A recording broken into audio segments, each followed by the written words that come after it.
बिस्मिल्लाहिर्रहमानिर्रहीम। नाज़रीन अस्सलाम वालेकुम, मैं नुमान हुसैन हूँ। आप देख रहे हैं पॉलिटिकल पोस्टमार्टम वीलॉग। आई के टुडे पर नया वीलॉग है, सपोर्ट कीजिएगा, चैनल को सब्सक्राइब ज़रूर कीजिएगा।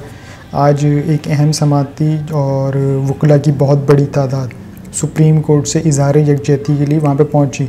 लेकिन आज जो भी समाअत हुई, लोगों में एक ये जहन में ये तासुर है कि शायद अदलिया दबाव में आ गई या शायद अदलिया बैकफुट हो गई। तो ऐसा कुछ भी नहीं है, ऐसा कुछ भी नहीं है। ना अदलिया दबाव में है, ना बैकफुट पर है, फंसे वो हैं। अब जो हमें पिक्चराइज दिखाई जा रही ना, क्योंकि हुकूमत पीडीएम की है, तो ज़ाहिर है PEMRA PDM, channels PDM control कर रहे हैं ना उनको हर चीज़। तो वो वही चीज़ बताएंगे कि जो नहीं हुई ना वो बताएंगे, जबकि दरअसल हकीकत ये है कि पीडीएम ने मुंह की खाई है।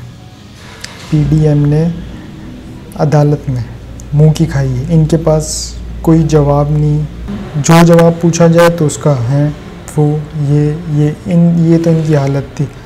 अटॉर्नी जनरल साहब, उनके पास भी जवाब नहीं थे। अब मुझे नहीं पता, लेकिन आने वाले दिनों में हो सकता है अगर थोड़े से मामला और आउट ऑफ कंट्रोल हुए, यही इसी चीज़ पर केसेस के हवाले से, तो हो सकता है अटॉर्नी जनरल साहब इस्तीफ़ा दे दें, रिज़ाइन कर जाएं कि मैं मज़ीद नहीं उठा सकता। लेकिन अदलिया बैकफुट पे नहीं आई।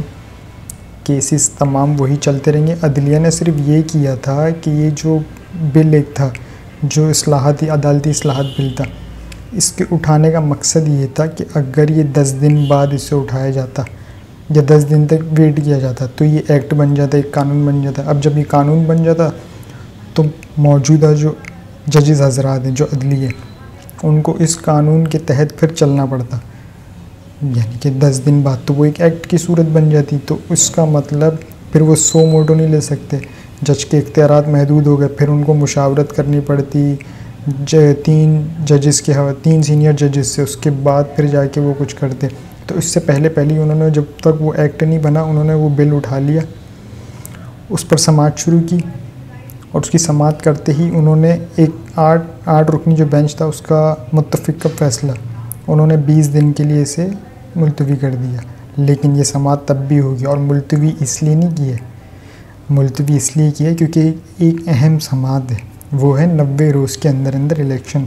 तो उससे पहले, सबसे पहले वो करना है, क्योंकि सुप्रीम कोर्ट ने हुक्म जारी किया था कि कुछ भी करें इलेक्शन कमीशन को फ़ंड्स फराहम करें, जो कि हुकूमत ने नहीं की है। तो कल इसकी अहम समाअत होने जा रही है। अब देखते हैं कि कल क्या होगा। लेकिन कल गालिबन, कल यानी कि आज सुबह, क्योंकि अब जब हम वीलॉग रिकॉर्ड कर रहे हैं तो गालिबन 3 तो बज गए, तो आज सुबह 8:30 बजे वकला एक मार्च करेंगे अदलिया की सपोर्ट के लिए।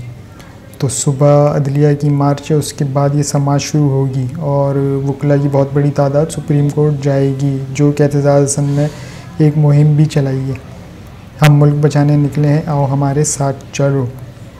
तो ये थी तमाम थोड़ी सी सूरत। इसके अलावा जो अदलिया ने 8 रुकनी जो बेंच था, उनका एक मुत्तफ़िक़ का फ़ैसला था, उसके थोड़ा सा आपको बता देते हैं। अदालत उज़्मा के 8 रुकनी आला बेंच ने supreme court practice and procedure bill पर आज अदालती कार्रवाई का हुक्मनामा जारी कर दिया। सुप्रीम कोर्ट ने attorney general, supreme court bar association और पाकिस्तान बार कौंसिल को नोटिस जारी कर दिया। बज़ाहिर मौजूदा कानून से अदलिया की आज़ादी में मुदाखलत की गई है। देखा, अदलिया में मुदाखलत की गई है, तो ये फंस गए हैं। अब ये भागेंगे, वो कुछ रोएंगे, कुछ भागेंगे।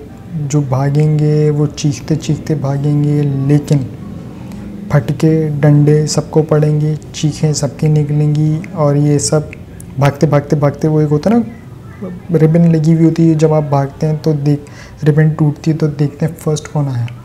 तो इसमें ये नहीं है कि फ़र्स्ट कौन आया, इसमें ये है कि नाहल कौन कौन हुआ, कौन कौन रिबनें तोड़ेगा। अब ये जो भाग रहे हैं ना, देखते हैं रिबनें कौन कौन तोड़ता है। तो बस ये सीन है। इसके अलावा supreme court practice and procedure bill पर ताहुकुम सानी किसी अंदाज से अमल नहीं किया जाएगा। फ़ैसला जिस लम्हा मौजूदा कानून पर सदर मुमकिन दस्तखत करें, इससे अगले लम्हा बिल पर किसी अंदाज से अमल नहीं किया जा सकेगा। केस 2 मई तक मुलतवी, यानी कि अब सदर मुमलिकत साइन करें नहीं करें उससे कोई फ़र्क नहीं पड़ता। अव्वल तो सदर मुमलिकत भी एक तरह से देखा जाए तो बाउंड हो गए और पार्लियामेंट भी बाउंड हो गई कि मज़ीद अदलिया के जो अदलिया के बिल्स जो हैं कि उनके कानून साजी तो वो ना कर सकें। हमने पहले ही कहा था, हमने क्या कानूनदान भी क्या है कि थक गए मुख्तलिफ टीवी चैनल्स पे कि ये आपका काम नहीं है, सुप्रीम कोर्ट के मोअज़्ज़ज़ जजेस का काम है, वो अपने निज़ाम के तहत चलेंगे। लेकिन नहीं, आपने उनके निज़ाम में टांग अड़ाई। अब जब टांग अड़ाई है तो फिर बर्दाश्त भी करें। बचने कोई नहीं जा रहा, फंसेंगे सब। और रहा सवाल शहबाज शरीफ साहब, तो ख़ुद तो नाहिल हो रहे हैं, लेकिन उनकी लाइन में बहुत से जो है ना बंदे लगे हुए, कुछ चाहते हैं कि हम नाहिल हो जाएं, कुछ चाहते हैं कि यार हम नाहिल ना हो। जो नहीं चाहते वो भी होंगे और जो चाहते हैं वो भी होंगे गालिबन। जो नहीं चाहते शायद वो उनके बाद हों, लेकिन होंगे तो सही। इसके अलावा इमरान खान साहब से एक बैकडोर राब्ते की बातें चल रही हैं कि बैकडोर राब्ते चल रहे हैं, लेकिन इमरान खान साहब को एक पॉइंट ऑफ व्यू बिल्कुल क्लियर है कि मैं और इनसे मुज़ाकरत करूं किस बेस पे, इनकी कैपेबिलिटी क्या है, मैं किससे बात करूं। तो उन्होंने रिजेक्ट कर दिया, जिस पे अभी मज़ीद गुस्से में हैं और गुस्सा इनका बनता भी है। लेकिन ये गुस्सा उतारेंगे कैसे?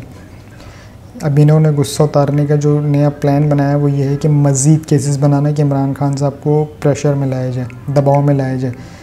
तो भैया इमरान खान साहब प्रेशर में नहीं आने वाले, दबाव में नहीं आने वाले। अगर आप ये भोंडा काम करने जा रहे हैं, इससे पहले भी मुँह की खाई है, दोबारा मुँह की खाएंगे, तो इससे बेहतर है ना करें। क्या फ़ायदा? अब अच्छा नहीं लग रहा मैं वो लफ्ज़ इस्तेमाल करूं, बार बार अच्छा लगता है कि आपको वो ज़ैड होना। तो भैया कोई अक्ल वाला काम करें।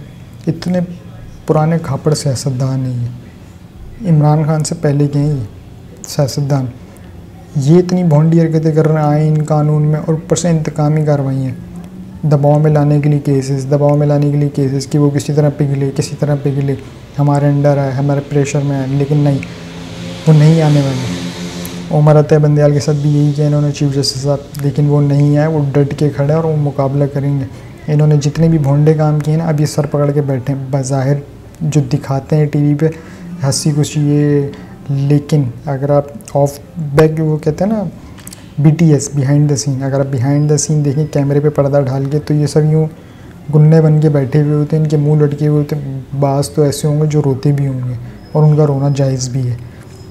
खैर, आज इमरान खान साहब से ज़मान पार्क में रिटायर्ड फ़ौजी अफसरान की मुलाकात हुई है। बहुत ही खुशगवार मुलाकात थी। लगभग कोई 8 से 10 फ़ौजी अफसरान थे जिनकी मुलाकात हुई है। मुलाकात के बाद उन्होंने बाहर एक प्रेस कॉन्फ्रेंस भी की है। अब वो क्या प्रेस कॉन्फ्रेंस थी वो आपके साथ अहवाल थोड़ा सा शेयर करते हैं। हम आपको प्रेस कॉन्फ्रेंस भी सुनाते हैं, चूँकि वो प्रेस कॉन्फ्रेंस काफ़ी लंबी है, क्योंकि 8-10 अफराद सबने की है, तो इस वजह से हमने उसका अहवाल अपने पास रखा हुआ, वो आपके साथ थोड़ा शेयर कर देते हैं। रिटायर्ड फ़ौजी अफसरान ने इमरान खान से मुलाकात के बाद मीडिया से गुफ्तगू की। हमने 75 साल पहले हिंदुस्तान से हिजरत करके पाकिस्तान आज़ाद मुल्क बनाया। जो कुछ पिछले 1 साल में हुआ वो इंतहाई शर्मिंदगी और तशवीश का बाइस है।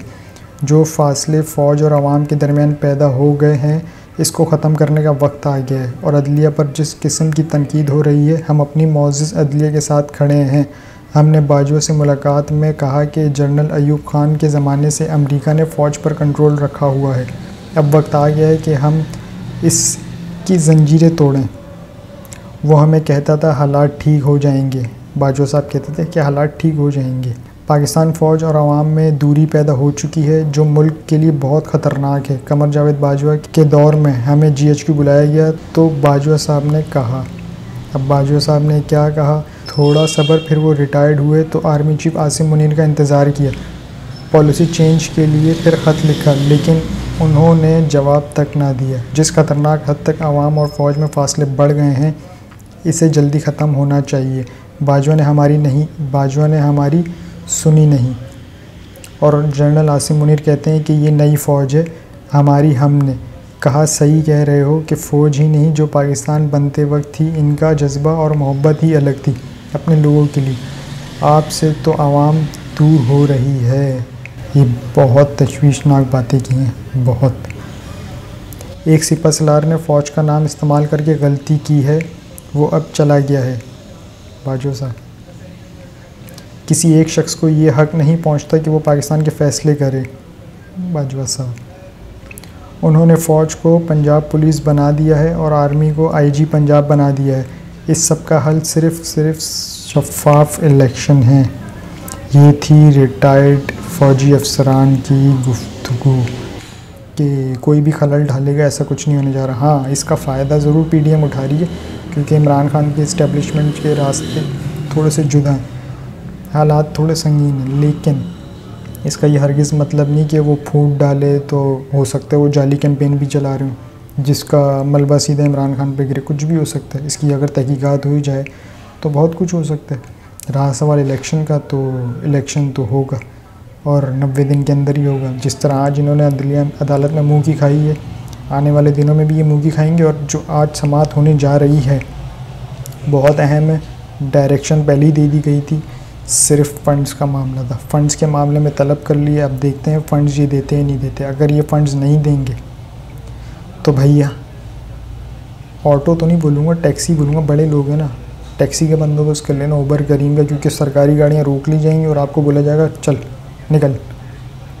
एक आम लैंग्वेज में बोल रहा हूँ, चल निकल। तो इट डजेंट मीन कि मैं आपकी कोई बेइज्जती कर रहा हूँ या आपसे कोई बदतमीज़ी कर रहा हूँ। लेकिन एक चीज़ और भी है कि भारत में, अब इस क्यों बता रहा हूँ मैं, ताकि इससे मज़ीद एक क्लियरिटी हो जाए। हो सकता है आने वाले दिनों में ये कोई भोंडा काम कर दें। क्योंकि इलेक्शन तो उन्होंने कराना नहीं, इन्होंने सूट नहीं करता। भारत मीडिया रिपोर्ट करता है कि भारत में आज रिपोर्ट केसेस की तादाद 10,158 है कोरोना, जबकि गुज़िश्ता रोज़ 7,830 केसेस रिपोर्ट हुए थे। वजारत सेहत का कहना है कि एक दिन में कोरोना वायरस के 30% केस में इजाफा हुआ है। भारत में फ़ाल कोविड-19 केसेस की तादाद 4 करोड़ 42 लाख से तजावुज़ कर गई है, जबकि यौमिया मुस्बत केसेस की शरह 4.42% रिकॉर्ड हुई है। सरकारी ज़राए का कहना है कि हिंदुस्तान में कोविड मुसलसल बढ़ रहा है और अगले 10 से 12 दिनों तक केसेस बढ़ेंगे, ताहम इसके बाद इन्फेक्शन कम हो जाएगा। तो कहीं ऐसा तो नहीं कि कोविड पाकिस्तान में भी आ जाए, ना भी आए तो उनका क्या है, एक ऐलान ही तो करना कि पाकिस्तान में कोविड आ गया और क्या है। ये तो वही है ना, वो मुन्ना भाई MBBS आपने फ़िल्म देखी हुई कि बाबूजी आ गए फ़ौरन हॉस्पिटल तैयार, मरीज़ भी तैयार। तो ये तो वही है कि चलो भाई इलेक्शन आ रहा है, पे जाओ, हॉस्पिटल भी तैयार, फंड्स ये वो खिलाएंगे बंदों को, चल मेरा भाई लेटो, क्या हुआ कोरोना आ गया, इलेक्शन नहीं करा सकते। तो कहीं ऐसा तो नहीं कि ये करने जाए। अगर ये करेंगे तो भाई मैं पहले भी कह चुका हूँ, दोबारा दोहरा देता हूँ, करेंगे तो रोएंगे तो कुटेंगे तो मज़ीद कुटेंगे, और जब ये कुटेंगे तो असी बैठ के हंसेंगे। तो अब ये फ़ैसला आपका कि आपने ये काम करना है या नहीं करना। आइन की अगर बात करें तो आइन की तो उन्होंने धज्जियाँ पे धज्जियाँ उड़ा दी। तो अब मुझे नहीं लगता कि कौन आइन को फॉलो कर रहा है, कौन। पार्लियामेंट किस लिए होती है? कानून साजी के लिए। जिसके पास अक्सरियत ही नहीं वो बैठ के कानून साजी कर रहे हैं और क्या बोल रहे हैं, बिल मुत्तफ़िक़ा तौर पर मंजूर। अरे मेरे भैया, एक तो असेंबली में पहली अपोजिशन है, इनके बंदे कम, ऊपर से जो इनके अपने जो मेंबर्स हैं उसमें से भी कुछ गायब। तो फिर कैसे मुत्तफ़िक़ा तौर पे मंजूर? जो ये बैठे हुए यानी कि उन्होंने मुत्तफ़िक़ा तौर पे मंजूर कर लिया। कोई कानूनदान, कोई अल्लाह का बंदा, कोई इनको क्लास दे दे, कोई इनको सिखा दे कि कानून आइन क्या है, कानून क्या है, या मुझसे क्लास ले लो, मेरे पास आ जाओ, मुझे थोड़ी बहुत जो नॉलेज है मैं थोड़ा बता दूँगा। तमाम पार्लियामेंटेरियंस को बोल रहा हूँ जो मौजूदा पार्लियामेंट में, आप मेरे पास आ जाएं, मैं आपको थोड़ा सा गाइड भी करूँगा, जो मेरी नॉलेज है वो आपको दूंगा। हो सकता है उससे कुछ फ़ायदा हो, कुछ अक्ल के नाखून, कोई होश के नाखून लो, कुछ अक्ल वक्ल आए तो मे बी पॉसिबल कि शायद फिर आगे आप तरक्की करें। ये जो बयानियत है ना आपका कि हम पुराने खापड़ हैं, शबाज स्पीड, ये ऐसे स्पीड में निकला है कि इसके ब्रेक फेल हो गए और ये हाईवे पे जाके खुद तो टकराया, इसके चक्कर में पीछे वाली तमाम गाड़ियाँ टकरा गई। तो ये पाकिस्तान का हाल हुआ। अब तक के लिए इतना ही जी। अपना और इस चैनल का ख्याल रखिएगा, चैनल को सब्सक्राइब ज़रूर कीजिएगा। अल्लाह हाफ़िज़।